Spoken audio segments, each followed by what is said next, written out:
Civil society को लोग और तमाम मानसरे की सियासी जमातों के जिन्होंने हमारे साथ ताउन किया, मैं उनका शुक्रिया अदा करना चाहता हूँ और ये बताना चाहता हूँ कि मेरे पास इसके बदले के लिए कुछ नहीं। मैं अल्लाह से दुआ करता हूँ कि अल्लाह ताला उनको पूरा जज़ाए खैर नसीब फरमाए। दूसरी बात, मैं ज़रा हकीकत हाल बता देना चाहता हूँ। वो यहाँ के लोग, चूँकि बाज़ लोग प्रोपेगेंडा करते हैं, झूठ बोलते हैं, हमारा उलमा के साथ ताल्लुक़ है तो हम वही बताते हैं जो सच है। ये एक आदमी फौत हो गया था और डीसी एसी कुर्रतुल ऐन की वजह से फौत हो गया था, तो अंजुमन ताजरान ने मुतालबा किया कि आप हमारे लिए FIR दर्ज करो। अब मैं आपसे पूछता हूँ, ये मुतालबा जायज़ है या नाजायज़? सब बोलो।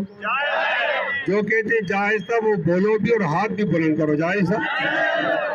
अब एक जायज़ बात थी और इसके लिए ये लोग DHQ अस्पताल में जमा थे।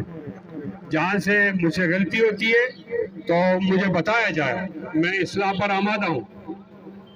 उसके बाद मुझे एक फ़ोन आया कि आप कहाँ जा रहे हो, किधर हो? मेरे एक दोस्त का भतीजा कत्ल हुआ था दलोला में, मैं उसकी ताज़ियत के लिए जा रहा था। शौकत अब्बासी साहब यहाँ मौजूद होंगे और मैंने इसके लिए जाने का इंतज़ाम किया था, तो मुझे फ़ोन आया कि यहाँ एक कत्ल हो गया है और इंतज़ामिया वाले FIR दर्ज नहीं करते, आप आ जाओ। मैं आ गया। अब ये केस मेरा नहीं था, मैं तो उसमें शामिल हुआ था। मैं जरा DC साहब को बताना चाहता हूँ, केस मेरा नहीं था, केस था अंजुमन ताजरान का और वो एक मजलूम के साथ खड़े थे। मैं आया और खड़ा हो गया। मैंने पहली मरहले में इंतजामिया में और अंजुमन ताजरान में मुज़ाकरात कराए, उसकी वीडियो मौजूद। मैंने अंजुमन